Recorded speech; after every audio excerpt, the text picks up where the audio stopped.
kunyan me kike ji? Iya? Me na miki? Kai, kina so na? To in kina so na zaki iya kashe ni? Me yasa? Na cikin zuciyarki. Ya Rasulullahi manzo Allah. Dadi.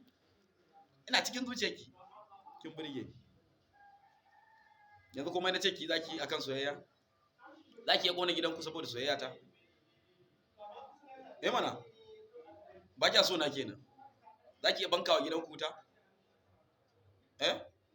Ba za ki kona gidanku ba? Kai. Kuma kika ce kina so na? To ni da gidanku wa kika fi so? Ni to ki bankawa gidanku wuta kawai. Dan Allah ki kona gidanku. Ki taimaka mu. Ki daina kuka, ki taimaka ki kona gidanku. Ba za ki kona gidanku ba? To ki daina so na. A in dai kina so na yakin kona gidanku. Eh? To zan je in so wata kuwa. Yunwa kike ji? Da me kike ci? Aya ce? Gyada ce? Kai anya ko dai dankali ne?